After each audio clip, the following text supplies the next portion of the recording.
Hello दोस्तों, आज के वीडियो के अंदर हम लोग ईएमआई कैलकुलेशन के बारे में जानेंगे कि ईएमआई क्या होती है। तो जैसा कि आप सभी को पता ही होगा कि ईएमआई का मतलब क्या होता है। कोई भी सामान अगर हम लोग इंश्योरेंस पे या किस्त पे खरीदते हैं वो हमारी क्या होती है, ईएमआई होती है। ठीक है।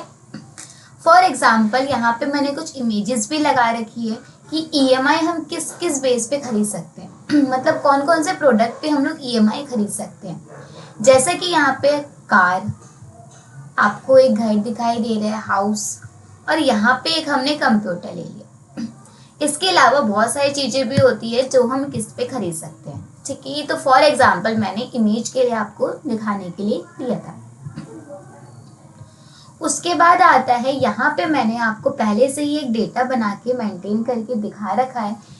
तो चलिए हम लोग इन सभी के बारे में एक एक करके डिस्कस करते हैं कि ये डाउन पेमेंट क्या होता है, प्राइस क्या होता है, नंबर ऑफ पीरियड क्या होता है, इंटरेस्ट रेट क्या होता है, और नीचे आपको यहाँ पे कुछ दिखाई दे रहा है आईपीएमटी, पीपीएमटी, इसके बारे में। तो चलिए एक एक करके हम लोग उसको डिस्कस करते हैं।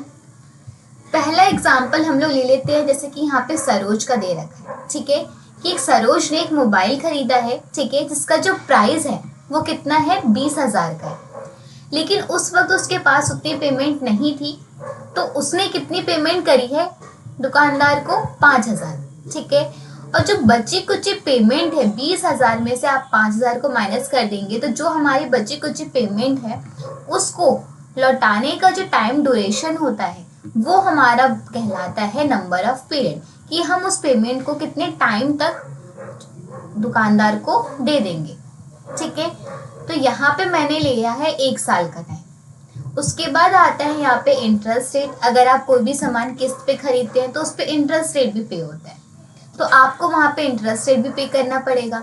तो हर प्रोडक्ट के हिसाब से जो इंटरेस्ट रेट होता है वो अलग अलग होता है। ठीक है, लेकिन एग्जाम्पल के लिए मैंने आपके लिए यहाँ पे 8% ही रखा है, और यहाँ पे मैंने उसकी ईएमआई निकाल रखी है कि जो सरोज है उसको हर मंथ कितनी कितनी पेमेंट करनी पड़ेगी पर मंथ। ये जो हमारी ईएमआई है पर मंथ की है। ठीक है, तो चलिए हम लोग एक बार इसको दोबारा से करके देखते हैं, ईएमआई का फॉर्मूला लगा के देखते हैं।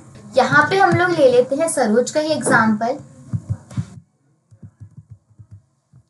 सरोज है जिसने हम क्या खरीदा है, एक मोबाइल खरीदा है जिसका जो प्राइस है वो कितने का है, 20,000 का। ठीक है, अब 20,000 में से उसने डाउन पेमेंट क्या होती है, जितनी उसने उस वक्त पे करी थी, कितनी पे करी थी, 5,000। तो मैं यहाँ 5,000 लिख लेती हूँ। ठीक है, और टाइम ड्यूरेशन जो था वो कितने का था, 1 साल का। आप 2 मंथ का भी ले सकते हैं, 3 मंथ का भी ले सकते हैं, उसके हिसाब से भी आप बहुत इजीली निकाल सकते हैं। ठीक है, फिर यहाँ पे आता है इंटरेस्ट रेट। अब इंटरेस्ट रेट वो कितना परसेंटेज है, 2%, 5%, 10%, उसके हिसाब से मैंने यहाँ ले लिया था 8%। 8 लिखोगे वो गलत माना जाएगा, आपको उसके साथ परसेंट भी लगाना जरूरी है। ठीक है, अब यहाँ पे हम निकालेंगे उसकी ईएमआई। अब ईएमआई कैसे हम निकालते हैं, तो चलिए उसको देखते हैं।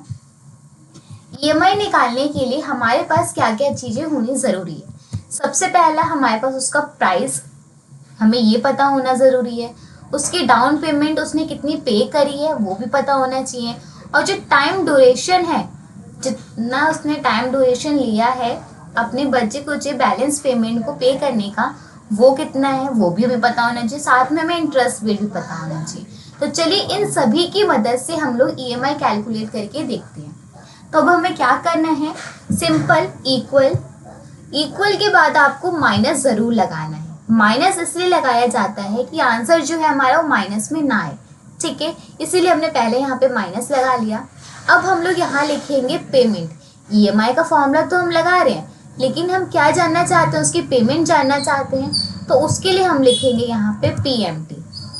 पीएमटी शॉर्ट फॉर्म होती है पेमेंट की। उसके बाद हम इस वाले फॉर्मूले के अकॉर्डिंग चलेंगे। जैसे कि यहाँ पे पहले बोला गया है रेट का सेंस मतलब है कि जो हमारा इंटरेस्ट रेट है उसको हम सेलेक्ट करेंगे। अब मैंने कितने टाइम ड्यूरेशन लिया है, 1 साल का। अगर आप 2 मंथ का लेते हैं, 3 मंथ का लेते हैं, तो आप उतने से ही उसको डिवाइड करेंगे। फॉर एग्जाम्पल मैंने 2 मंथ का लिया है तो मैं यहाँ 2 लिख दूंगी, 3 मंथ का लिया है 3 लिख दूंगी। लेकिन अगर हम साल का लेते हैं, 1 साल, 2 साल, 5 साल, तो उसके लिए हमें क्या लगाया जाता है, सिर्फ 12 लिखेंगे।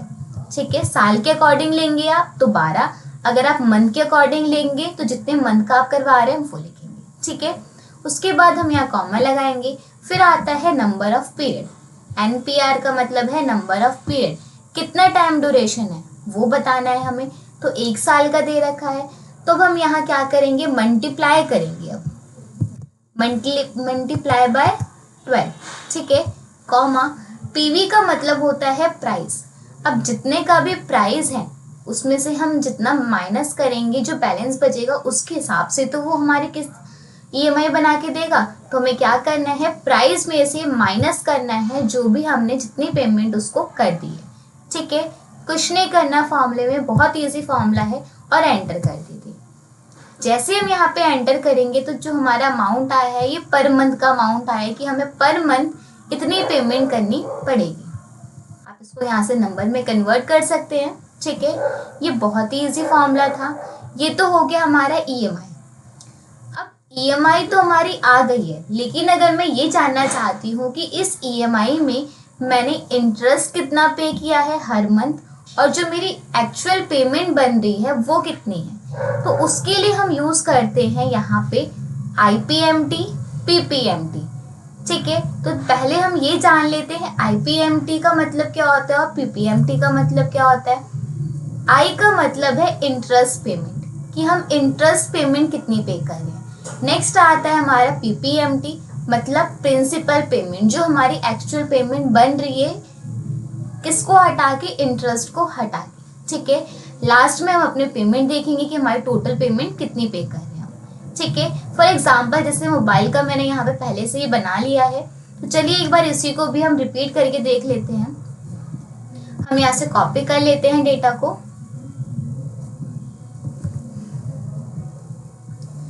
हमें क्या करना है, 1 साल के अकॉर्डिंग बनाना है। अब यहाँ पे हम हर मंथ के हिसाब से बना रहे हैं, तो हर मंथ के हिसाब से अगर हम बना रहे हैं तो हमें उतना मंथ भी यहाँ पे लेना पड़ेगा। तो 1 साल के अंदर हमारे कितने मंथ होते हैं, 12 होते हैं, आप सभी को पता ही होगा। तो आप क्या कर देंगे, यहाँ पे बस 12 तक इसको ड्रैग कर देंगे। ठीक है, बस हो गया यहाँ पे। अब क्या करना है, हमें यहाँ पे IPMT निकाल के देखना है। IPMT का मतलब है हमें इंटरेस्ट पेमेंट जाननी है। तो आपको क्या करना है, यहाँ पे इक्वल माइनस, अब लिखेंगे यहाँ पे IPMT। ठीक है, ब्रैकेट ओपन करेंगे। यहाँ पे हमसे रेट पूछ रहे हैं, रेट का मतलब है जिसका भी आप निकाल रहे हो। अभी मैं यहाँ पे मोबाइल का निकाल रही हूँ, तो सिर्फ मैं मोबाइल की ही रेंज को सिलेक्ट करूंगी। तो मैं यहाँ से इसको सिलेक्ट करूंगी। फिर आपको क्या करना है, डिवाइड करना है किससे, 12 से, कॉमा लगाएंगे। उसके बाद हमें यहाँ पे अपनी मंथ, कौन से मंथ का हम निकाल रहे हैं, पहले मंथ का निकाल रहे हैं, तो पहले मंथ को सिलेक्ट करेंगे, कॉमा लगाएंगे। देन उसके बाद सेम वही प्रोसेस है, नंबर ऑफ पीरियड, मल्टीप्लाई कर देंगे हम लोग यहाँ पे 12 से, कॉमा। देन उसके बाद हम लोग प्राइस में से माइनस करेंगे डाउन पेमेंट को। तो जैसे हम यहाँ पे एंटर करेंगे तो हमारा जो ये अमाउंट आया है, ये क्या आया है, IPMT पर मंथ, कि हमें पहले मंथ में जो इंटरेस्ट पे करना है वो 100 रुपये पे करना है। ठीक है, उसके बाद आता है हमारा PPMT। अब PPMT क्या होता है, प्रिंसिपल पेमेंट, जो हमें इंटरेस्ट को हटा के पे करनी होती है। तो सेम वही प्रोसेस करेंगे, यहाँ लिखेंगे हम लोग PPMT, ब्रैकेट ओपन करेंगे। देन उसके बाद हम लोग सेम वही प्रोसेस करेंगे, interest divided by 12, comma, per month का निकाल रहे हैं, पहले मंथ को सिलेक्ट करेंगे, कॉमा, नंबर ऑफ पीरियड को सिलेक्ट करेंगे, multiply by 12, comma, price minus down payment.